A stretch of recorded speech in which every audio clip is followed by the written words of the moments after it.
नमस्कार प्रिय दर्शकों, स्वागत है आपका हमारे YouTube चैनल पर। प्रिय दर्शकों, अगर आप हमारे YouTube चैनल पर नए मेहमान दर्शक बनकर आए हैं तो आप हमारे YouTube चैनल को सब्सक्राइब कीजिए, बेल आइकन को प्रेस कीजिए ताकि आने वाली वीडियो का नोटिफिकेशन सबसे पहले आपको मिले और आप इस तरह की वीडियो का फ़ायदा हमारे चैनल पर ले सकें। प्रिय दर्शकों, आज हम आपको इस वीडियो में बताएंगे कि सावन का महीना कब शुरू होने जा रहा है, इस सावन के महीने में कितने सोमवार पड़ेंगे और कितने सोमवार आपको व्रत रखना है, व्रत में आपको क्या नहीं खाना है और आपको व्रत में कौन कौन सी सावधानियां रखनी चाहिए, ये आज हम आपको इस वीडियो में बताएंगे। वीडियो में कंप्लीट बने रहिए ताकि बेहतर तरीके से आपकी समझ में आए और आप बेहतर तरीके से इसका लाभ उठा सकें। प्रिय दर्शकों, 19 साल बाद ऐसा संयोग बना है कि 2 सावन के महीने पड़ रहे हैं, एक अधिक मास का महीना पड़ रहा है जो कि 84 कोस की परिक्रमा का होता है। इसके अलावा प्रिय दर्शकों 8 सोमवार पड़ रहे हैं अब के। वैसे हर साल सावन के महीने में 4 सोमवार आते हैं, पर एक महीना अधिक होने की वजह से 8 सोमवार आपको इस साल सावन के महीने में देखने के लिए मिलेंगे। यानी कि इस साल सावन के महीने में 2 महीने ईश्वर की अच्छी कृपा आपके ऊपर होने वाली है। भगवान भोलेनाथ 8 सोमवार यानी कि 2 महीने आपके घर में स्थायी तौर पर वास करने वाले हैं। प्रिय दर्शकों, ये सावन का महीना ऐसा आता है जिसमें भगवान भोलेनाथ की कृपा आपके ऊपर रहती है और स्थायी रूप से भगवान भोलेनाथ पृथ्वी लोक पर वास करने के लिए आते हैं। प्रिय दर्शकों, आपको सावन के महीने में सोमवार के दिन व्रत जरूर रखना चाहिए। पहला सोमवार 10 जुलाई का पड़ रहा है और रक्षाबंधन जो है वो 30 अगस्त का पड़ रहा है, यानी कि सावन खत्म होने से पहले ही रक्षाबंधन आ जाएगा। प्रिय दर्शकों, सावन के महीने में व्रत रखने के दौरान आपको कौन कौन सी सावधानियां बरतनी चाहिए, आपको क्या खाना चाहिए और क्या नहीं खाना चाहिए। प्रिय दर्शकों, अगर आप सावन के महीने में सोमवार का व्रत रखते हैं तो व्रत के दौरान आप इस चीज़ को ध्यान रखिए कि आपको किसी से उधार मांगकर नहीं खाना है। जो व्यक्ति उधार मांग कर खाते हैं उनका जीवन दुखमयी हो जाता है, उनका जीवन कष्टदायी हो जाता है और भगवान भोलेनाथ की कृपा उन लोगों पर नहीं रहती है। तो हमेशा इस बात को ध्यान रखिए कि अगर आप सोमवार का व्रत करते हैं तो व्रत के दौरान कोई भी चीज़ आपको उधार मांग कर नहीं खानी है। इसके अलावा प्रिय दर्शकों, व्रत के दौरान आपको नाशपाती नहीं खानी है। अनाशपाती अगर आप खाते हैं तो आपका जीवन कष्टमयी हो सकता है, भगवान भोलेनाथ जी के क्रोध का सामना आपको करना पड़ सकता है। इस चीज़ को हमेशा ध्यान रखिए क्योंकि नाशपाती नाश करने वाली होती है। इस फल को व्रत के दौरान कभी न खाएं और ना ही इस फल को कभी भोलेनाथ जी को अर्पण करें। भोलेनाथ जी पर आप ये फल कभी न चढ़ाएं। प्रिय दर्शकों, इसके अलावा आपको व्रत के दौरान कूटू का आटा भी नहीं खाना है। कूटू का आटा काफ़ी समय से रखा हुआ होता है और काफ़ी समय से रखा हुआ होने के कारण उसमें कीड़े पड़ जाते हैं और ये आप अच्छी तरीके से जानते हैं। जब हम कीड़ों का सेवन करते हैं तो हम एक तरह से मांसाहार का सेवन करते हैं, तामसिक भोजन का सेवन करते हैं और इस तरीके का भोजन भगवान शिव को कतई पसंद नहीं है और इससे हमारा व्रत भी खंडित हो जाएगा और भगवान भोलेनाथ जी की कृपा और आशीर्वाद भी हमको नहीं मिलेगा। तो प्रिय दर्शकों, इस बात को हमेशा ध्यान रखिए कि आपको व्रत के दौरान कूटू के आटे की या सिंगाड़े की आटे की कोई भी वस्तु नहीं खानी है। अगर आप इस चीज़ों को खाते हैं तो आपका व्रत जो है नष्ट हो सकता है। इसके अलावा प्रिय दर्शकों, आपको भोलेनाथ जी के शिवलिंग पर जल चढ़ाते समय बेलपत्र का प्रयोग जरूर करना है, पर बेलपत्र सड़ा गड़ा नहीं होना चाहिए, कटा फटा नहीं होना चाहिए और बेलपत्र आपको सोमवार से एक दिन पहले ही तोड़ लेना है। सोमवार के दिन आपको बेलपत्र को नहीं तोड़ना है। इस तरह बेलपत्र को तोड़ना अशुभ माना गया है। प्रिय दर्शकों, इसके अलावा कुछ ऐसे संकेत आपको मिलते हैं, अगर भोलेनाथ जी की कृपा रहती है तो उन संकेत के बारे में भी हम आपको बताने वाले हैं। प्रिय दर्शकों, अगर सावन के महीने में आपके दरवाजे पर नंदी महाराज आते हैं तो इसे काफ़ी शुभ माना गया है क्योंकि नंदी महाराज भोले जी के अत्यंत प्रिय हैं और अगर ये आपके दरवाजे पर आकर सींग मारते हैं तो आप ये समझ लीजिए कि भोलेनाथ जी का आशीर्वाद आपको मिल चुका है, भोलेनाथ जी की कृपा आपके ऊपर है और भोलेनाथ जी आपसे काफ़ी प्रसन्न हैं।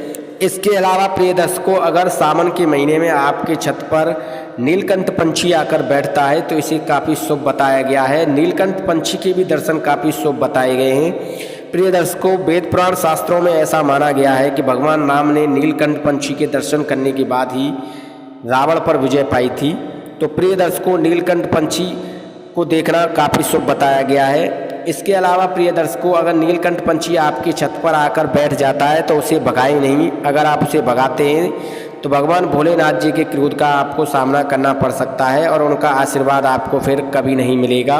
इसके अलावा प्रिय दर्शकों, अगर आपके घर में सावन के महीने में सर्प निकल आता है, यानी कि सांप निकल आता है काले रंग का, तो इसे भी काफ़ी शुभ बताया गया है। ऐसा बताया गया है कि काले रंग के सांप के अगर आपको दर्शन हो जाते हैं तो इसे काफ़ी उत्तम बताया गया है, क्योंकि भोलेनाथ जी के दर्शन आपको हो जाते हैं अगर काले सांप आपके घर में निकल आता है तो।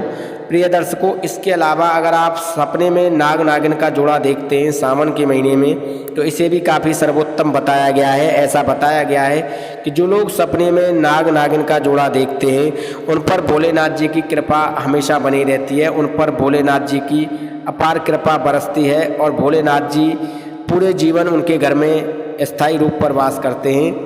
प्रिय दर्शकों, इसके अलावा अगर आप अपने घर में शिवलिंग स्थापित करते हैं तो आप इस चीज़ का हमेशा ध्यान रखिए कि शिवलिंग स्थापित करने के बाद आपको शिवलिंग पर जल अवश्य चढ़ाना है। अगर आप शिवलिंग पर जल नहीं चढ़ाते हैं तो इसे काफ़ी अशुभ माना जाता है। इससे भोलेनाथ जी की कृपा आपको नहीं मिलती है और भोलेनाथ जी हमेशा आपसे क्रोधित रहते हैं। तो अगर आप अपने घर में शिवलिंग स्थापित करते हैं तो शिवलिंग पर जल अवश्य चढ़ाएं। शिवलिंग पर जल चढ़ाने से आपके सभी पाप और विकार जो है नष्ट हो जाते हैं। इसके अलावा प्रिय दर्शकों, सावन के महीने में जिस घर में आपने मंदिर स्थापित कर रखा है उस घर में जूते चप्पल पहनकर न जाएं, क्योंकि यह आप जानते हैं कि अगर आपके घर में कोई जूते चप्पल पहनकर प्रवेश करता है तो आपको कितना बुरा लगता है। तो ज़रा सोचिए, अगर आप भगवान के मंदिर में जूते चप्पल पहनकर जाते हैं तो भगवान को कितना बुरा लगेगा। तो प्रिय दर्शकों, जूता और चप्पल जो होता है वो चमड़े का बना होता है, जो कि भगवान भोलेनाथ जी को कतई पसंद नहीं है। तो इसलिए आप जो है भगवान भोलेनाथ जी के समय यानी कि सावन के महीने में जूते चप्पल का प्रयोग न करें और जूते चप्पल पहनकर आप जो है भगवान भोलेनाथ जी के मंदिर भी न जाएं, क्योंकि इसे काफ़ी अशुभ बताया गया है। प्रिय दर्शकों, इसके अलावा तुलसा जी में कभी शिवलिंग स्थापित नहीं करना चाहिए। तुलसा जी और शिव जी का वैर माना गया है। ऐसा माना गया है कि अगर तुलसा जी के अंदर अगर आप शिवलिंग स्थापित करते हैं तो इसे काफ़ी अशुभ बताया गया है। इससे आपको भोलेनाथ जी के क्रोध का सामना करना पड़ सकता है और भोलेनाथ जी की कृपा आपको कभी नहीं मिलेगी। तुलसा जी और शिवलिंग में कुछ दूरी अवश्य होनी चाहिए। तो प्रिय दर्शकों, तुलसा जी के पत्ते भी कभी शिवलिंग पर आपको नहीं चढ़ाने चाहिए, क्योंकि अगर आप शिवलिंग पर तुलसा जी के पत्ते चढ़ाते हैं तो इसे भी भगवान भोलेनाथ कभी स्वीकार नहीं करते और उनके क्रोध का आपको सामना करना पड़ सकता है, क्योंकि तुलसा जी और शिव जी का वैर बताया गया है। ऐसा बताया गया है वेद पुराण शास्त्रों में। तो प्रिय दर्शकों, ये ऐसी कुछ बातें हैं जो अगर आप सावन महीने के दौरान इनका उपयोग करते हैं तो आपको भगवान भोलेनाथ जी की कृपा मिलेगी और इन सब बातों पर अगर आप ध्यान देते हैं तो भगवान भोलेनाथ जी का आशीर्वाद आपके ऊपर सदैव बना रहेगा। अगर आप इन सभी चीज़ों पर ध्यान नहीं देते हैं, इन सभी बातों पर ध्यान नहीं देते हैं जो हमने आपको इस वीडियो में बताई हैं, तो भगवान भोलेनाथ जी आपसे हमेशा नाराज रहेंगे और उनकी कृपा आपको नहीं मिलेगी। आप व्यापार करते हैं या नौकरी करते हैं, अगर आप इन सभी बातों का अनुसरण करते हैं तो आपको जो है भोलेनाथ जी की कृपा मिलेगी। व्यापार और नौकरी में आपको तरक्की देखने के लिए मिलेगी, नौकरी में आपको प्रमोशन देखने के लिए मिलेगा। आपका वैवाहिक जीवन सही तरीके से व्यतीत होगा। इसके अलावा प्रिय दर्शकों, जिन महिलाओं का मासिक धर्म होता है उन महिलाओं को कभी भोलेनाथ जी का व्रत नहीं रखना चाहिए, सोमवार का व्रत नहीं रखना चाहिए और ना ही इस दौरान उन्हें मंदिर में प्रवेश करना चाहिए, क्योंकि जिन महिलाओं का मासिक धर्म होता है उन महिलाओं को खुद अच्छा नहीं लगता है। तो आप सोचिए कि भगवान को क्या अच्छा लगेगा अगर आप मासिक धर्म के दौरान भगवान भोलेनाथ जी का व्रत रखते हैं या फिर उनके मंदिर जाकर पूजा अर्चना करते हैं, तो इसका आपको जो है दुष्परिणाम देखने के लिए मिलेगा, इसका आपको शुभ फल प्राप्त नहीं होगा।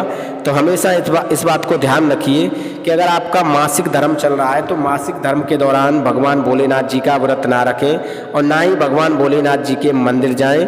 इसे काफ़ी अशुभ बताया गया है वेद पुराण शास्त्रों में। प्रिय दर्शकों, ये ऐसी कुछ बातें हमने आपको इस वीडियो में बताई हैं, जिन बातों का अगर आप पालन करते हैं, जिन बातों को अगर आप अपने ध्यान में रखते हैं, तो आपके जीवन में कभी दुख और दरिद्रता नहीं आएगी, आपके जीवन अच्छी तरीके से व्यतीत होगा। प्रिय दर्शकों, सावन का महीना काफ़ी पवित्र बताया जाता है और काफ़ी प्रेम का बताया जाता है। ऐसा बताया जाता है कि सावन के महीने में भगवान भोलेनाथ स्थायी रूप से पृथ्वी लोक पर वास करते हैं और अपने भक्तों पर अच्छी कृपा दृष्टि बना के रखते हैं। जो भक्त भगवान भोलेनाथ जी का व्रत रखते हैं, पूजा करते हैं, उन भक्तों पर भगवान भोलेनाथ जी की कृपा हमेशा और सदैव बनी रहती है। प्रिय दर्शकों, ये थी संपूर्ण जानकारी श्रावण महीने की जो हमने आपको इस वीडियो में बताई है। हम उम्मीद करते हैं जो जानकारी हमने आपको वीडियो में दी है वो सही है और आप इस जानकारी से ढेरों लाभ उठाएंगे। प्रिय दर्शकों, अगर आप हमारे YouTube चैनल पर नए मेहमान दर्शक बनकर आए हैं तो आप हमारे YouTube चैनल को सब्सक्राइब कीजिए, बेल आइकन को प्रेस कीजिए ताकि आने वाली वीडियो का नोटिफिकेशन सबसे पहले आपको मिले और आप इस तरह की वीडियो का भरपूर फायदा हमारे चैनल पर उठा सकें। वीडियो अच्छी लगी हो तो 10 लोगों तक ज़रूर शेयर कीजिए। धन्यवाद, नमस्कार।